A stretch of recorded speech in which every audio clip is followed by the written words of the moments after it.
নমস্কাৰ সকলোকে মোৰ ইউটিউব চেনেলত স্বাগতম জনাইছোঁ এণ্ড আজিৰ তাৰিখত ফাইনেন্সিয়েল এডুকেশ্যন বা বিত্তীয় শিক্ষা বহুতেই প্ৰয়োজন।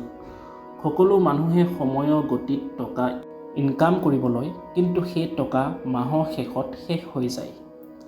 আৰু আজিৰ তাৰিখত ফাইনেন্সিয়েল লিটাৰেচি বাঢ়ে বিত্তীয় লগত জড়িত কিতাপ পঢ়িলে।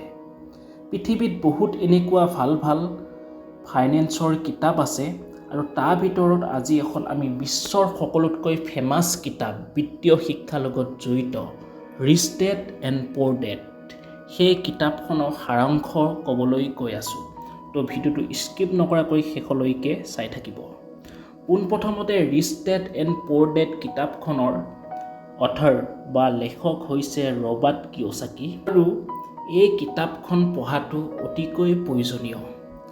আৰু আজি মই এই কিতাপখনৰ লগত জড়িত মেইন টপিককেইটা মোৰ ভিডিঅ' মাধ্যমেৰে আপোনালোকৰ আগত দাঙি ধৰিবলৈ চেষ্টা কৰিম। এই ৰিচ ডেড এণ্ড পুৰ ডেড কিতাপখন ৰবাৰ্ট কিয়চাকিয়ে নিজৰ লাইফ ষ্টৰীৰ ওপৰত নিৰ্ভৰ কৰি লিখিছে।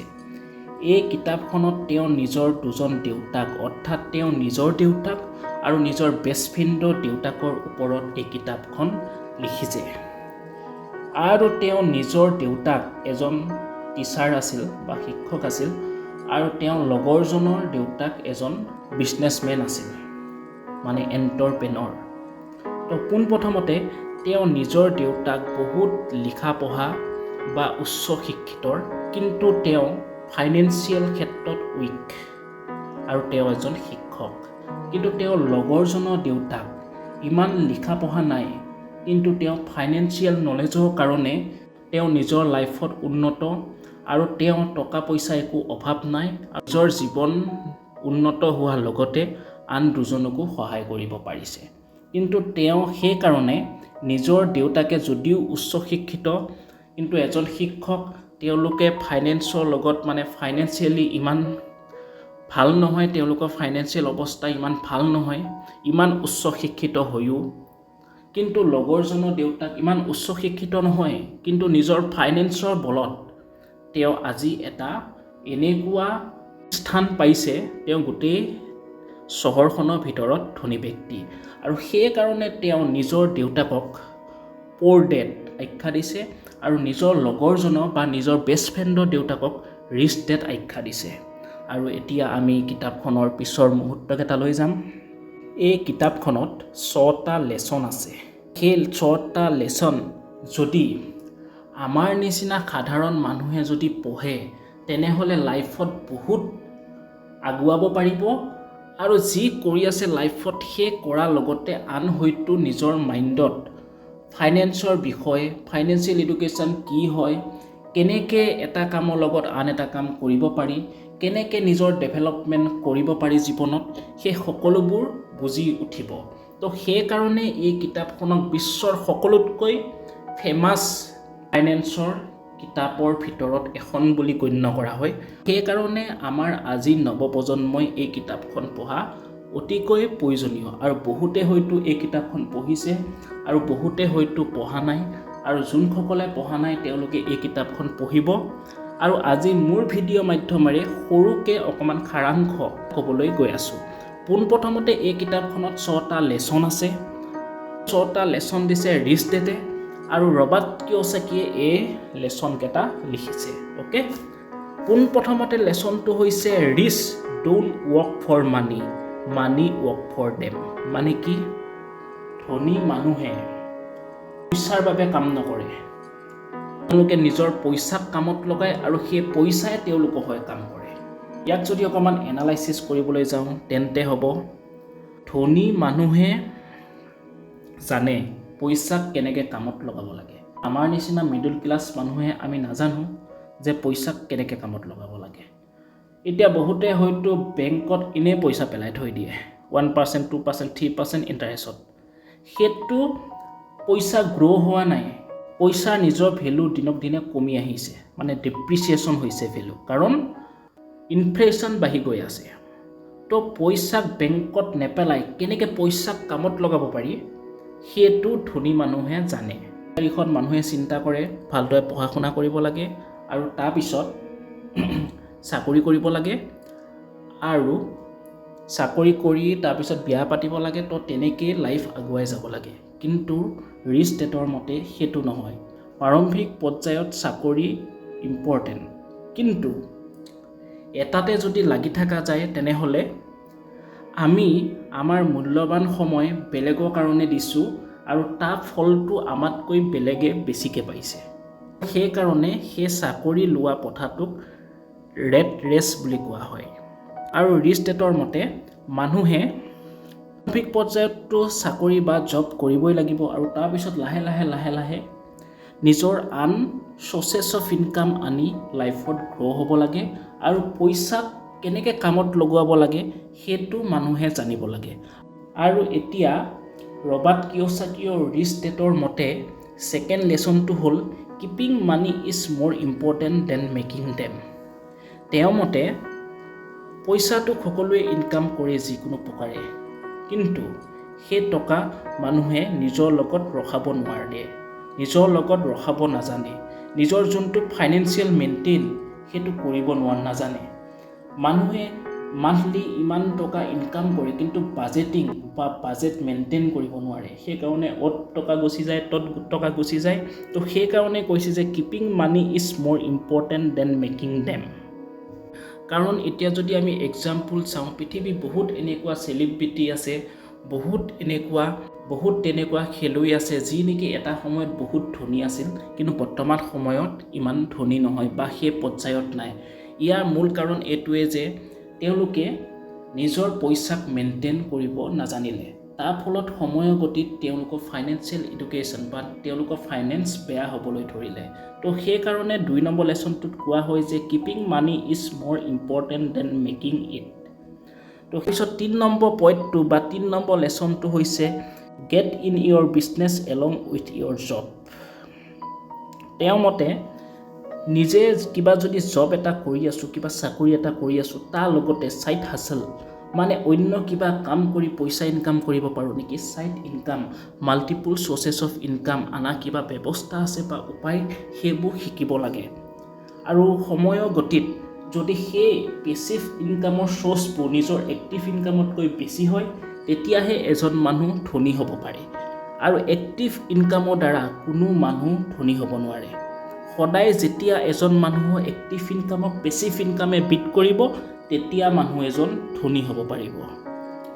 সকলোৱে হয়তো মেকডনাল্ডৰ নাম শুনিছে।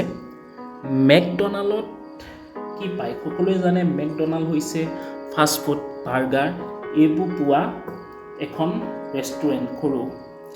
তো সকলোৱে ভাবে মেকডনাল্ডে কেৱল বাৰ্গাৰ বেছি বা ফাষ্টফুড বেছি পইচা ইনকাম কৰি আছে, কিন্তু বহুত কম মানুহে হয়তো জানে মেকডনাল্ডে পোনপ্ৰথমতে বিজনেছ আৰম্ভ কৰি এখন দোকান খুলি গোটেই বিশ্বতে এতিয়া ৱৰ্ল্ডৰ চবতকৈ ৰিয়েল ইষ্টেট প্ৰপাৰ্টি মালিক হৈছে মেকডনাল্ড।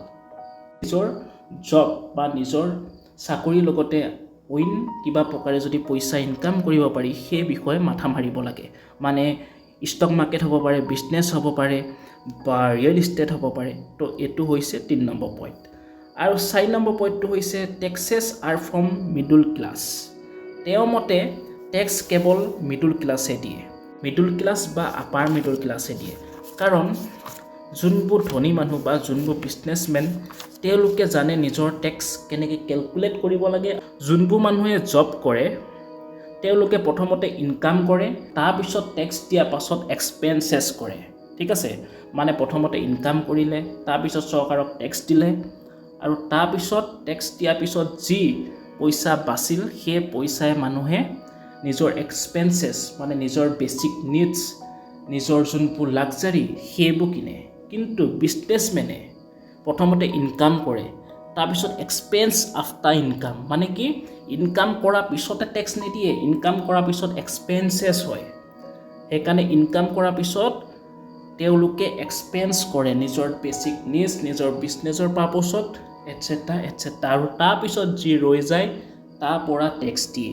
তাৰপিছত 5 নম্বৰ যোনটো চেপ্টাৰ আছে বা লেচন আছে সেইটোত ৰিচ ডেটৰ মতে দ্য ৰিচ ইনভেন্ট মানি, মানে কি ৰিচ মানুহে টকা ইনভেণ্ট কৰিব পাৰে।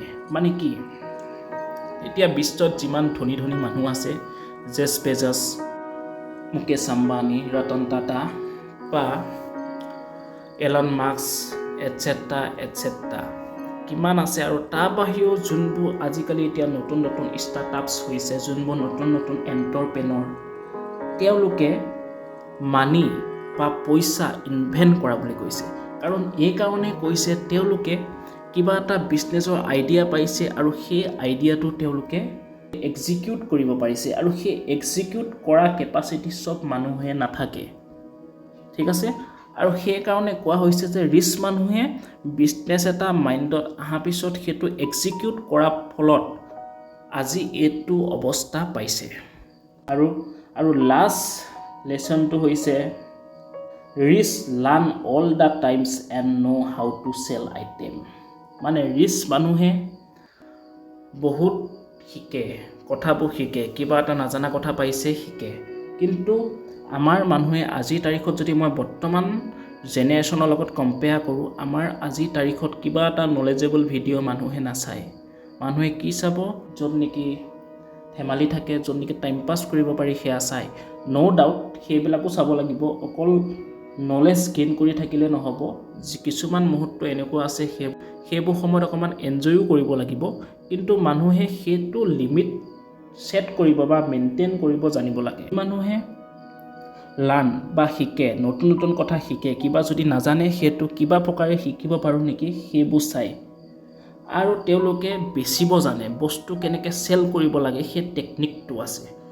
তো এই rich dad and poor dead কিতাপখনৰ পৰা আমি বহুতকেইটা কথা শিকিব পাৰিলোঁ। প্ৰথম লেচনটো হৈছে rich don't work for money, money work for them. 2 number পইণ্টটো হৈছে keeping money is more important than making it. Okay. 3 নম্বৰটো হৈছে get in your business along with your job, মানে side hustle for multiple stream of incomes. আৰু তাৰপিছৰ লেচনটো হৈছে taxes are for middle class. আৰু তাৰপিছৰ লেচনটো হৈছে rich invent money with their unique ideas. তাৰপিছৰ লেচনটো হৈছে rich learn all the time and know' how to sell their ideas. আৰু শেষত মানুহে এটা কামতে লাগি থাকিব নালাগে। এটা যদি কাম কৰি আছে প্ৰাৰম্ভিক পৰ্যায়ত সকলো মানুহে বিজনেছ কৰিব নোৱাৰে, কিন্তু এটা কামৰ লগত আন এটা কাম মানে multiple sources of income generate কৰিব পাৰে নেকি সেইবোৰ চাব লাগে। আৰু তাৰ বাহিৰে নিজৰ পইচা কেনেকৈ গ্ৰ' কৰিব পাৰি সেইটো মানুহে শিকিব লাগে। And at last never stop learning in your entire life. তো এইটোৱে আছিল rich dad and poor dad নামৰ কিতাপখনৰ এটা সৰু সাৰাংশ। আশা কৰিছোঁ এই ভিডিঅ'টো চাই অলপ হ'লেও কিছু কথা বুজি পালে। যদিহে ভিডিঅ'টো চাই ভাল পালে তেনেহ'লে ভিডিঅ'টো শ্বেয়াৰ কৰিব আৰু চেনেলটো ছাবস্ক্ৰাইব কৰিব। ধন্যবাদ।